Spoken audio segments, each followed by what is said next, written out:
여러분, 예수님께서 부활하신 것을 믿습니까? 정말 믿으세요? 정말 믿으십니까?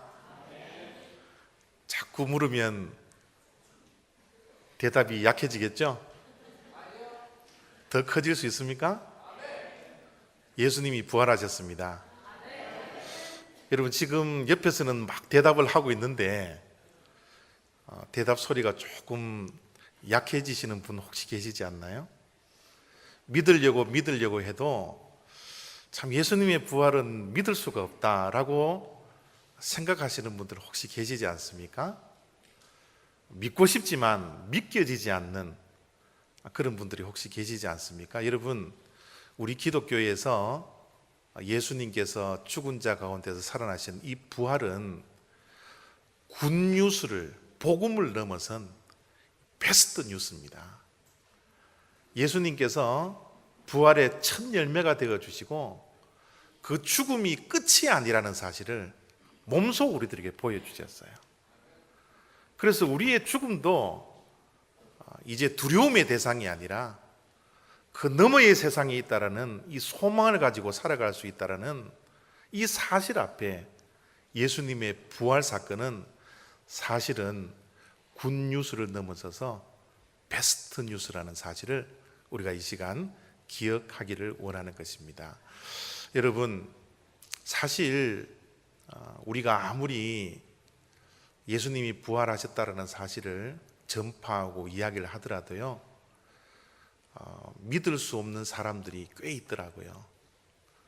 신앙생활을 꽤 오래 하신 분들이라 할지라도 예수님의 죽으심은 믿을 수 있는데 죽은 자 가운데서 살아났다라는 이 말씀은 도저히 믿을 수가 없습니다. 믿기가 너무 힘듭니다 라고 이야기하시는 분들이 의외로 우리 주변에 많이 있습니다. 그런데 여러분, 믿지 못한다고, 믿기지 않는다고 이 시간 실망하지 마세요. 사실 믿기지 않는 것은 정상적인 모습입니다. 죽은 자가 다시 살아났다라는 이 부활 소식을 믿는 이 믿음은요, 정말 기적 가운데 기적이에요. 이제 여러분, 부활에 대한 확신을 가지시는 분들은 정말 기적의 주인공입니다. 그러나 믿기지 않는다고 해서 절대로 아까도 말씀드렸지만 실망할 필요가 없어요. 왜냐하면 예수님께서 3년 동안 같이 다니면서 제자들에게 십자가의 죽으심과 3일 만에 부활하실 것을 제자들에게 끊임없이 이야기를 했거든요. 그런데 그 제자들도 예수님께서 부활하셨다는 소식을 듣고 처음에는 믿지 않았습니다. 믿을 수가 없었어요. 꿈에도 생각하지 못했던 일이 벌어졌다는데 그걸 어떻게 믿을 수가 있겠습니까? 그래서 처음으로 부활을 목격한 여인들이 제자들에게 찾아와서 예수님께서 부활하셨습니다 라고 말씀을 전했는데 그 말씀을 듣고 반응했던 모습이 11절 속에 나옵니다. 사도들은 그들의 말이 허탄한 듯이 들려 믿지 아니하나. 허탄하다라는 것을 영어 성경에는 난센스라 그렇게 번역해 놓았습니다. 죽은 자가 다시 살아났다라는 부활의 이야기는 우리 인간으로 받아들이기는 난센스라는 거예요. 논리적으로 맞지 않다라는 겁니다. 상식으로 이루어질 수 없다라는 거예요. 모순이라는 겁니다. 그렇기 때문에 도저히 예수님께서 부활하신 사건을 받아들일 수도 없고 믿을 수도 없고 믿으려고 해도 믿겨지지 않는 사건이 바로 부활 소식이라는 거예요.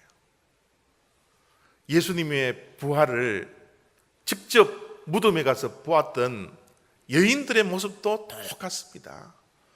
그들이 예수님에게 안식 후 첫날에 향유를 들고 갔다라고 그렇게 표현되어져 있는데요, 안식 후 첫날 새벽에 이 여자들이 그 준비한 향품을 가지고 무덤에 가서 예수님께 제자들에게 부활의 말씀을 전했을 뿐만 아니라 그 여인들에게도 계속해서 3일 만에 부활하실 것을 예수님께서 말씀을 해 주셨습니다.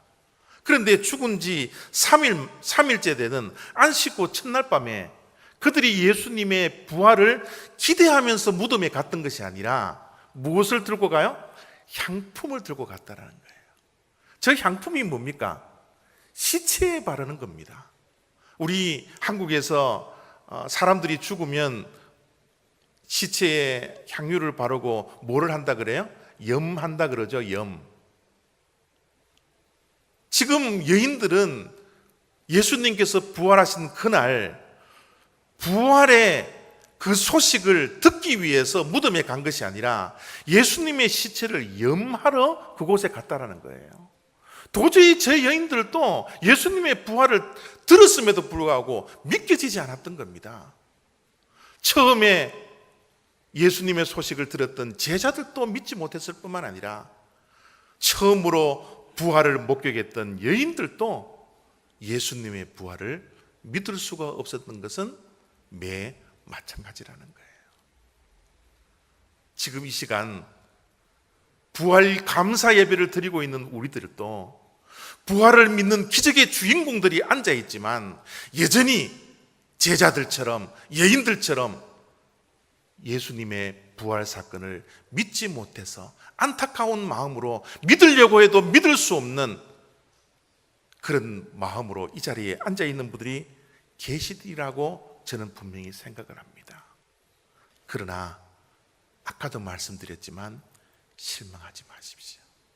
오늘 전해지는 이 말씀 속에서 그렇게 믿지 못했던 제자들과 여인들이 어떻게 믿음의 사건으로, 확신의 사건으로 그들의 불신과 의심이 바뀌어서 예수님의 부활을 증거하는 사람들이 되었을까? 과연 어떠한 일들이 저들에게 일어났기 때문에 어떠한 일들로 인해서 그들에게 확신과 부활의 믿음이 도저히 인간으로서는, 상식으로는, 논리로서는 이해할 수 없고 받아들일 수 없는 그 부활의 사건을 받아들일 수밖에 없는 그런 일들이 벌어질 수밖에 없을까? 이 말씀을 통해서 우리도 부활의 확신과 믿음으로 변화되는 그런 놀라운 역사가 있기를 원하는 것입니다. 5절 6절을 보면 의심이 확신으로 바뀌어지는 키포인트가 들어져 있어요. 5절 6절을 제가 읽어드립니다.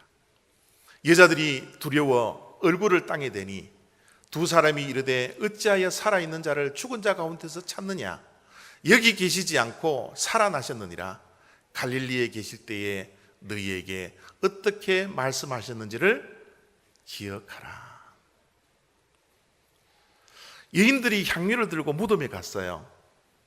무덤에 갔는데 그 무덤을 가리고 있던 돌이 옮겨져 있었습니다. 아까 백 목사님이 말씀해 드린 대로 이 돌은 어마어마한 무게를 가지고 큰 돌이었습니다. 성경학자들은 2톤이나 되는 돌멩이라 그럽니다.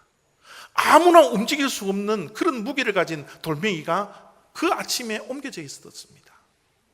그 옮겨진 무덤을 향하여서 여인들이 들어가니까 시체가 사라진 거예요. 시체가 누워있는 그 자리에 예수님께서 입고 있었던 그 세마포만 덜렁하니 남아 있었습니다. 그때 한 음성이 들려왔어요. 천사들의 음성이었습니다. 사람의 모습을 가진 천사들이 그 여인에게 이렇게 말씀을 해 주셨습니다. 살아있는 자를 죽은 자 가운데서 찾느냐? 여기 계시지 않고 살아나셨느니라. 갈릴리에 계실 때에 너희에게 어떻게 말씀하셨는지를 기억하라. 여러분, 예수님의 부활은 우리의 생각대로 이루어지지 않았어요. 우리의 논리대로 이루어지지 않았습니다. 우리의 상식대로 예수님은 부활하지 않았습니다. 예수님의 부활은 말씀대로 이루어진 겁니다. 예수님께서 살아생전에 갈릴리에서 제자들에게, 여인들에게 내가 죽고 나서 3일 만에 부활하시겠다라는 그 말씀이 이루어진 사건이 부활 사건입니다. 여러분, 이 땅에 살아가는 이 인생길을 걸어가는 동안 이 세상의 모든 일들이 우리의 생각대로 움직이지 않습니다. 우리의 계획대로 움직이지 않습니다. 우리의 논리대로 움직이지 않아요. 우리의 상식대로 움직이지 않습니다. 모든 일들은 하나님의 말씀대로 움직입니다. 우리의 믿음의 사건은 말씀을 기억하는 사건이에요. 여인들이 말씀을 기억하지 못했을 때는 심령 속에 두려움이 있어요. 근심과 걱정이 있습니다. 예수님의 시체가 어디에 갔을까 두려웠습니다. 누가 훔쳐갔을까 걱정과 염려들이 있었습니다. 그런 근심과 걱정과 두려움 속에 있는 여인들을 향하여 예수님께서 어떻게 말씀하셨는지를 기억하라는 거예요. 우리의 믿음이 없는 것은요, 말씀을 기억하지 못하기 때문에 그래요. 우리의 믿음은 말씀을 기억해야 할 때, 그때 믿음이 생겨지는 겁니다. 그래서 사도 바울은요, 로마서에 이렇게 말씀을 기록해 놓았어요. 그러므로 믿음은 들음에서 나며 들음은 그리스도의 말씀으로 말미암았느니라. 여러분, 기억하려면 가장 좋은 방법이 뭐냐면 반복 학습이에요.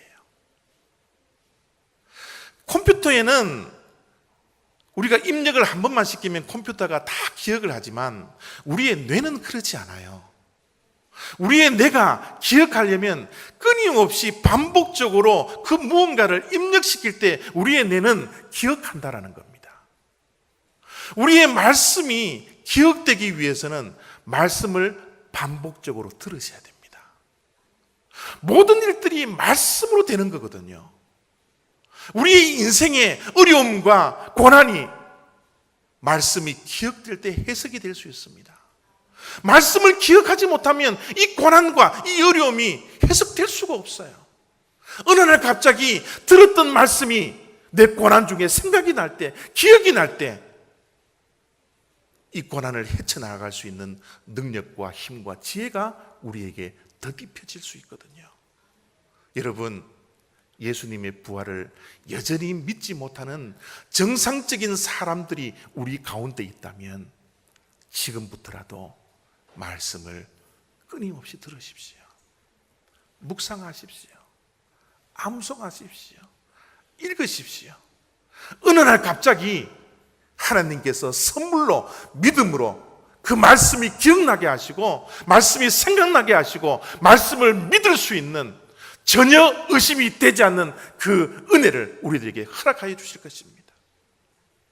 이 믿음을 사모하면서 말씀 앞에 나오셔야 합니다. 말씀이 기억날 때까지, 말씀이 우리의 생명이 될 때까지 반복적으로 말씀 앞에 나올 때 우리는 의심이 사라지고 확신의 사건으로 변화되는 놀라운 역사가 있게 된다는 거예요. 여러분, 이 여인들이 말씀을 기억하니까 어떤 일이 벌어졌습니까? 그들이 예수의 말씀을 기억하고 무덤에서 돌아가. 말씀이 기억나니까, 말씀이 믿어지니까 이제 더 이상 무덤에 머물러 있을 수가 없었다는 거예요. 죽은 자를 무덤에서 찾아야 되는데 예수님은 이제 살아나셨기 때문에 더 이상 빈 무덤에서 살아있는 예수님을 찾을 수가 없어서 무덤에서 돌아갔다라는 겁니다. 말씀이 기억나니까, 예수님께서 하셨던 말씀이 기억나고 확신에 차니까 더 이상 빈 무덤에 머물 수 있을 수 없었다는 겁니다. 그래서 여인들은 말씀이 기억나자 무덤에서 돌아갔습니다. 그리고 그들이 무엇을 합니까? 이 모든 것을 열한 사도와 다른 모든 이에게 알리니. 여러분, 이 여인들이 부활의 소식을 제자들과 다른 모든 사람들에게 알리고 가는 그 발걸음을 한번 상상해 보세요. 그들의 발걸음이 무거운 발걸음이겠습니까? 아닙니다.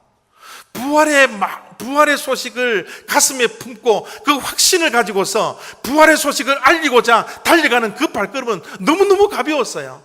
그 심령 속에는 얼마나 기쁨이 차 있는지 모릅니다. 죽었던 예수 그리스도가 살아나셨다니, 우리들에게 말씀하셨던 그 부활이 우리의 목전에서 일어났다니, 말씀을 기억하니까 심령 속에 두려웠던 그 두려움이 다 없어지고 근심과 걱정들이 모두가 사라지고 기쁜 마음으로, 즐거운 마음으로 부활의 소식을 전하는 여인들이 되어졌다라는 겁니다. 여러분, 그들이 처음에 가지고 있었던 여러분 감정들은 뭐예요? 예수님이 무덤에 없자 근심했습니다. 걱정했습니다. 두려워했어요. 그럼에도 불구하고 부활의 확신을 가지자 그들의 마음이 기쁨으로, 확신으로, 믿음으로 바뀌는 놀라운 역사가 있게 되더라는 것이에요. 오늘 이 자리에 혹시 예수 그리스도의 부활을 여전히 믿으려고 해도 믿을 수 없는 분들이 만약 이 자리에 있다면, 말씀을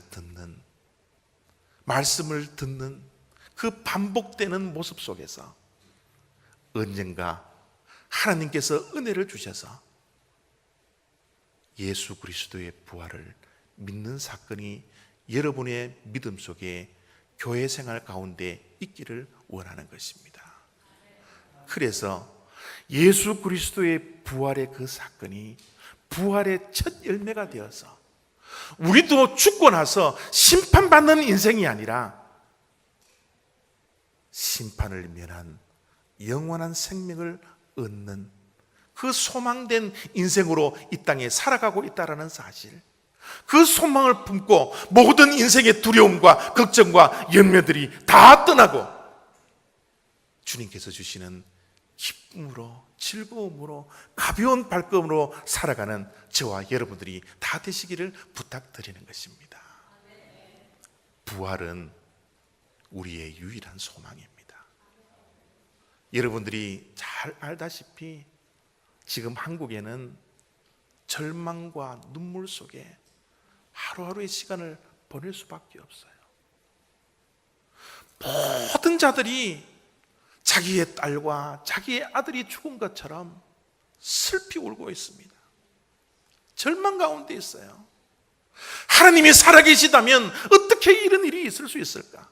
하나님이 전능하시다면 한 사람이라도 구원해 주셔야 되는데, 많은 사람들의 기도와 많은 사람들의 걱정과 눈물을 흘림에도 불구하고 하나님은 침묵하고 계시는 그 모습 가운데서 어떻게 이 기쁜 부활을 맞이할 수가 있겠습니까?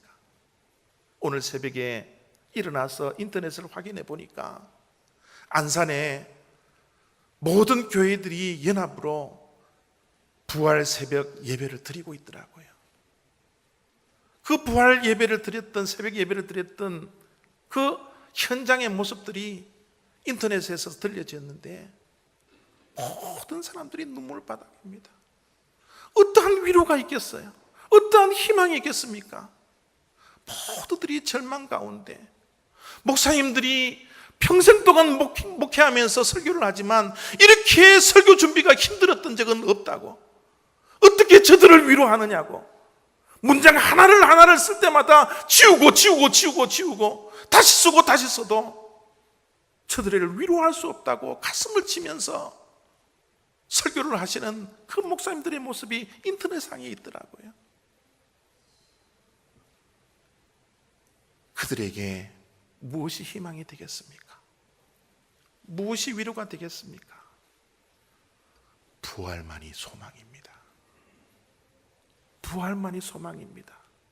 예수님의 죽음이 끝이 아니었다라는 사실, 예수님의 고난이 끝이 아니었다라는 사실, 그 끝 너머에 우리의 논리로, 우리의 상식으로 끝이라고 생각했던 그 너머에 예수 그리스도의 부활이 있었다는 사실, 그 소망이 우리들에게 주어졌다는 사실, 이 사실을 믿는 믿음으로 우리도 여전히 하나님의 뜻을 알지 못해서 답답한 것은 마찬가지지만, 우리들의 마음속에도 슬픔이 있지만, 가장 절망적인 죽음을, 그 권세를 이기고 승리하셨던 주님의 부활을 믿는 우리들이, 부활만이 참 소망입니다. 저들에게도 부활의 믿음을 주셔서 믿지 못하고 믿기지 않는 그 부활의 소망을 가지고서 다시 잃어버렸던 아들과 딸들을 만날 수 있는 그 위로가 있게 하시고, 그 소망이 있게 하시고, 그 희망이 저들에게도 있게 해 주십시오. 부활만이 유일한 소망을 우리에게 준다는 이 사실 앞에, 부활의 소식, 믿을 수 없는 그 소식을 전해준 이 말씀으로 우리도 오늘 또 힘들고 고난 가운데 있지만, 어려움 가운데 있지만, 부활의 소망을 붙들고 승리하며 살아갈 수 있는 저와 여러분 다 되시기를